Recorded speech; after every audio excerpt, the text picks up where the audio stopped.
So there we go, that's all the pattern pieces cut out. And so now I went on the hunt for the right sort of fabric. And I found this, which is not cotton weight, it's not quilting weight. It's a little bit stronger, which is what we need for something that's going to get played with and get a lot of wear, hopefully. But this colour is just too white. And so I wasn't very keen on using it like that.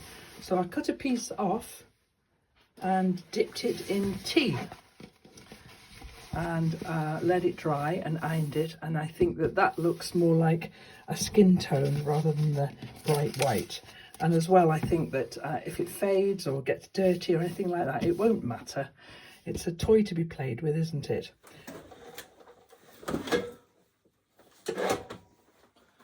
Let's hope we don't need that.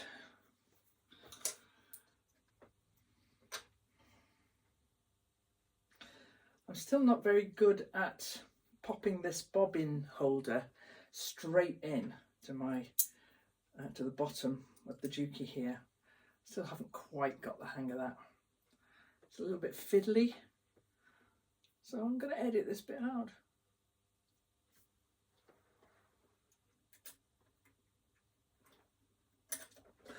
Unless it goes in first time, like it just did, in which case you get to see it. Okay then. So here we are then. I'm going to sew these doll body parts together. I'm going to reinforce the top and the bottom of each of the limbs and all of the open parts. Now on this one, it actually emphasises more of an angle there, so I'll do that. Whoops.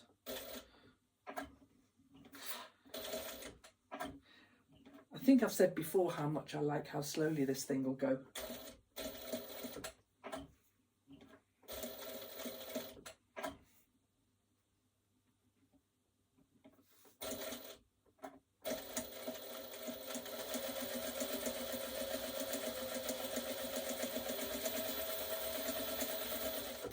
So on something as fiddly as this, that's an absolute blessing to have the thing go so slowly. Yeah, I'm really liking this machine. Now, the next thing now, we have to stuff the arms and the legs. So with my lovely, very sharp scissors, I'm going to clip all the curves, just stopping obviously this side of the stitch row, which is why I think I've stitched it twice, because this is where the fraying could cause it to burst at the seams. But then she'll just need repairing, won't she? And that's quite fun. Bring your doll to Grandma Agnes and she will repair it for you. It's a bit big there. That noise you can hear is Sadie wanting to be in. So I'll just go and let her in. Just a minute. I don't know, Sadie wanting to be out. It's one or the other, isn't it? Yeah, that's the definition of a cat, isn't it? An animal on the wrong side of a door. Now, I'm going to snip all my curves now, because I'm going to turn them all 4 limbs inside out, or right side out, and stuff them with this toy stuffing that I've got. I think there should be more than enough. Okay. This is where it's really helpful to have a pair of archery forceps. Okay. Yeah, I'm very much liking the colour of this, of the fabric I've chosen, or rather I've dyed with this tea. It's a good thing to dye your fabric if it's not quite right. So there's one arm. Get in there and poke out that little curve that I did for the thumb, if I can find it. It might not be that apparent. No, there it is. So that will be the top of the arm. Arm number 2. Okay, let's get your tickle toes out. Am I going to knit her some socks, do you think? Really tiny socks. Okay, and so that's both limbs now, arms and legs, and now we're going to get the stuffing now.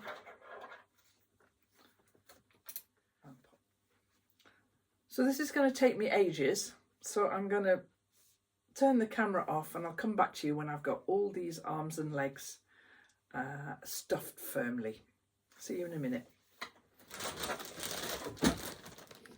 So I've stuffed the legs and arms really, really, really firmly.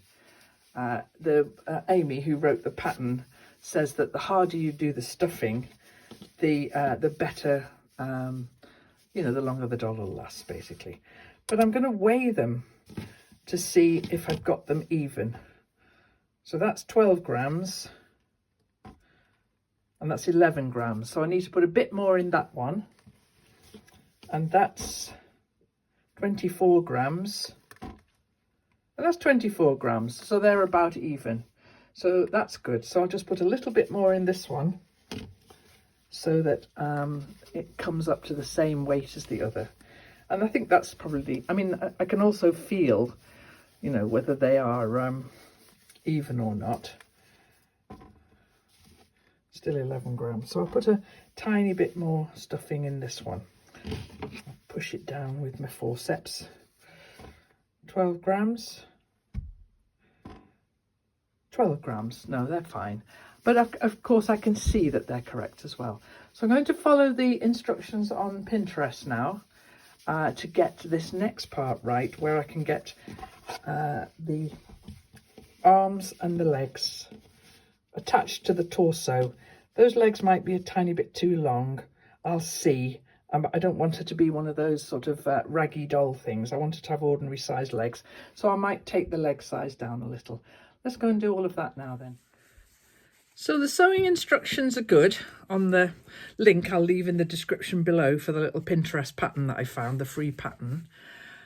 They were good, but the stitching together of the whole doll is virtually impossible to do all of it on the machine. So I'm hand stitching the shoulders. It's just impossible to get that underneath the machine. And I've done all of this now, and this is just the bit here that's left open to stuff the head and the body. But before I do that, I'm just going to stitch the arm down so that the gap that I've got is just that big. That's what it says on the pattern. So I'm going to do that then now and then stuff the rest of the body, and I'll show you what it looks like when it's all stuffed. And then comes the bit where we've got to give this doll personality by putting a face and hair on it. And that's always the bit that it makes or breaks it, really, doesn't it? So I'm going to carry on and stitch this by hand now, really firm stitches. And the thing about that is when I stuff it, if these stitches look like they're coming a little bit undone, I can always stitch them again. So I'm going to carry on and do that now, and I'll come back to you when the whole doll's stuffed. Well, it's much later that same day. It's dark. Mind you, that's nothing. It's only 5 o'clock. So we're nearly at midwinter, and so it's dark. Now, here she is. I found her, I cut a pair of socks. I just have to sew them there together, and that'll be a nice pair of knickers. I just cut the top off a sock. I put her face on. She looks enigmatic, I think. But now I'm doing the funkiest hair because I think she looks fabulous with funky hair. Now, this is sheep's wool, long locks of sheep's wool, with a lovely, a natural crimp in it. And so I'm finding the direction of the wool in a little piece like that. Let's get a better bit to show you there. That's a good piece. So I can pull on that till cows come home and it's not going to break. And so what I'm doing is, and I've been doing this for the best part of an hour, I'm putting hair strands on where I think they look good. So that one looks good there. And then I'm needle felting. This is a felting needle, and I don't know if you can see, it's got little barbs on the end there. And when I push it into the doll's head, you've got to get over the voodoo element to this. and I push it in like this, then it takes the threads, the fibres, down into the stuffed head of the doll and leaves this bit here sticking out quite firmly attached. I really like how she looks. And so I keep shaking it like that to see where the gaps are. So there's a bit here that could do with a little bit more. So, but then, you know, Agnes is, what is she? She's not even 18 months old yet.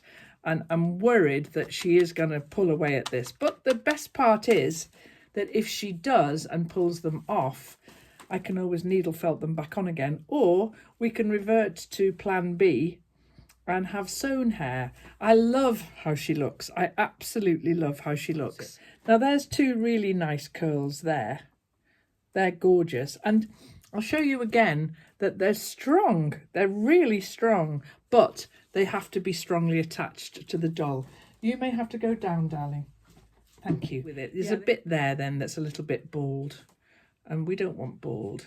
So I'm going to do some hairdressing. I'm going to part that there like that, because there's a little bit there that could do, there's a little bit there that could do with some locks. And then I'll lay the locks on the head like that. Just do it quite carefully so that those are the bits that are going to be her hair. And then I'll squish these in. And so I'm needle felting a good inch and a half into the doll's head. Yeah, I think I'll stop now. I've got quite a lot of corkscrewy hair. I think she looks fantastic. I really do. I've got very fond of her. So the next thing I'm going to do then, I've got this, as I say, the top of this sock here, and I'll just stitch that there. I've got the rest of this sock that might make a t-shirt or a vest. Yeah, I might make that into a bit of a vest, and that would be easy. I just, what will I do? I'll just scoop a neck in it like that, and then cut down here and then sew across the top. That'll do. That'll be a nice vest. So I'll make her a vest as well. And then I'm going to start making her some clothes. I'm going to carry on with her hair for quite a while, because it stands the best chance of still being on in a week or two's time if I spend a lot of time needle felting it now. And it may be that I even have to stitch it in a bit as well. I'll talk to Martha, and if Martha and Adam like her hair like this, then we'll come up with a way of making it as permanent as I can. But like I say, I can always, I've got lots of this sheep's wool. I bought it for doll's hair. So we'll keep going until she's done. And then clothes. I'm going to make clothes for her next. Okay, I'll be back in a minute. Well, it's much later now. And I've finished the doll's hair. I think she looks fantastic. I've made her a little dress. She just needs a popper on the back here, there, which will just keep that lined up. It's the dress, I used the pattern from the download. But what I'm going to say to you is, unless you just are quite happy with it being all completely raw edges, you know, without any finishing on it at all, and you don't want the dress to come on and off, because this one, I want her to be able to dress this doll, because if we take the dress off, then she's got her vest made from the top of a sock and her little knickers made from the bottom of a sock. Other way around, whatever, sock. I want these clothes to be able to come on and off. You can't neaten the edges, and also this bit here is too small. So I cut that down a little bit more. So, I mean, it's a lovely little pattern. And if what you want is a dress that stays on the doll and never comes off, then this is perfect. But I wanted to neaten the edges, so I've done some binding here. And the way that I've been able to neaten the back is I folded the pattern piece in half, and I cut it just about a ½ an inch bigger for both pieces, so that then I could hem the top here and then sew this up along the seam. If I hadn't made it a bit wider, then, you know, it would have been too small. So I think this fits fine now. I've got a raw edge for the hem because I quite like that, but I wanted to neaten off these bits here to make them a bit more long wearing. And then, as I say, I'll just put a little popper on there. So I'm just editing this video now, ready to put up for you on Sunday.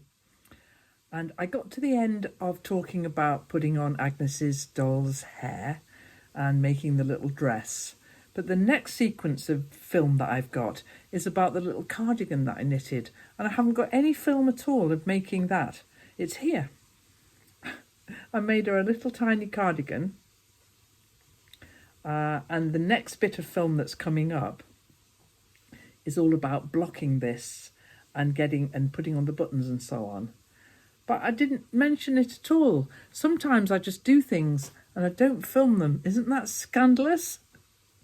Anyway, this next bit of film then is showing you how I use this sock yarn to make Agnes's doll a little cardigan. Here it comes.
So I pinned this onto the ironing board this morning and gave it a really good soaking and pinned it out, you know, sort of formed it into the shape I want it to be.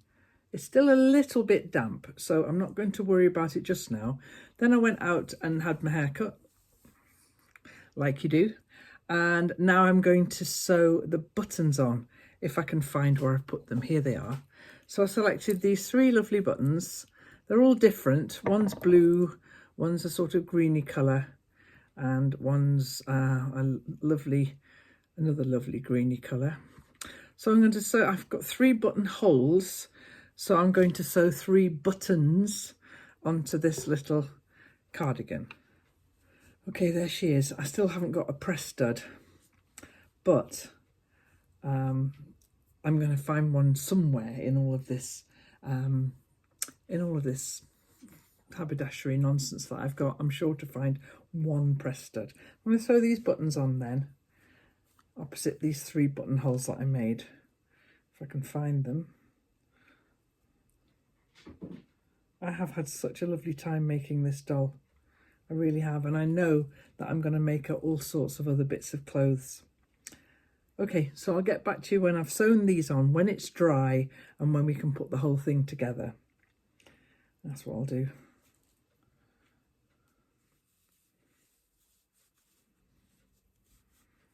So she's got her little cardigan now, and her little socks. I made her a pair of socks. And her dress from yesterday. And over the years, if this becomes a favourite toy, I'll make lots and lots more clothes for her and then with Agnes.